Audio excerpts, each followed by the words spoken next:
Time for Big Daddy Lee's salsa. Looks delicious. Let's mix it in for juicy burgers. Big Daddy Lee's sweet and spicy salsa is perfect for grilling. Blend it until smooth, then add some agave or maple syrup. Upgrade your macaroni and cheese with Big Daddy Lee's sweet and spicy salsa.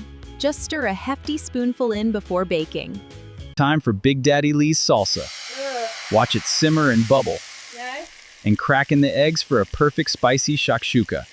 Mix salsa, cooked rice, black beans, and corn. Stuff into hollowed-out bell peppers, roast or grill until tender and slightly charred. Adding Big Daddy Lee's salsa to softened butter creates the perfect salsa compound butter. Effortless slow cooker base. Pour a jar over pork, chicken, or jackfruit. The natural acids tenderize and infuse with robust flavor for tacos or sandwiches. Time for Big Daddy Lee's salsa. Ooh. Mix well, and onto the grill it goes. All right, everyone, dinner's ready. Who wants Big Daddy Lee's salsa? Ooh, me. Looks delicious, honey. Dig in.